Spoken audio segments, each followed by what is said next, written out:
JM, Maki, and Vince. So ano siguro yung advice na maiibigay nyo sa mga contestants this year? Tapos mag-share naman kayo ng mga experiences nyo dun sa contest. JM? Good morning po ba? Okay. Good morning po sa inyong lahat. At saka po yung mga advice ko na ibibigay ko sa mga bata na gusto pong sumali sa SM Little Stars ay huwag po silang kabahan at saka po dapat po confident po sila. Kasi po pag kinakabahan po kayo, mawawala po kayo. Ako po dati, nilalaro-laro ko lang po yun. Tapos po, pagdating ko po sa stage, ayun po, na ginawa ko na po yung best ko, kaya po ako nanalo.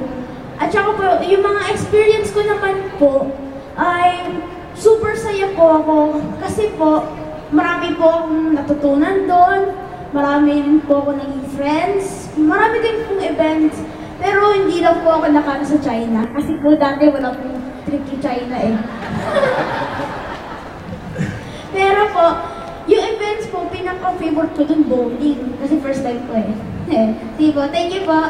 Thank you, JM. Don't worry, no? Maraming mga taga-SM dito. Hingi tayo ng ticket to China mamaya. Okay ba?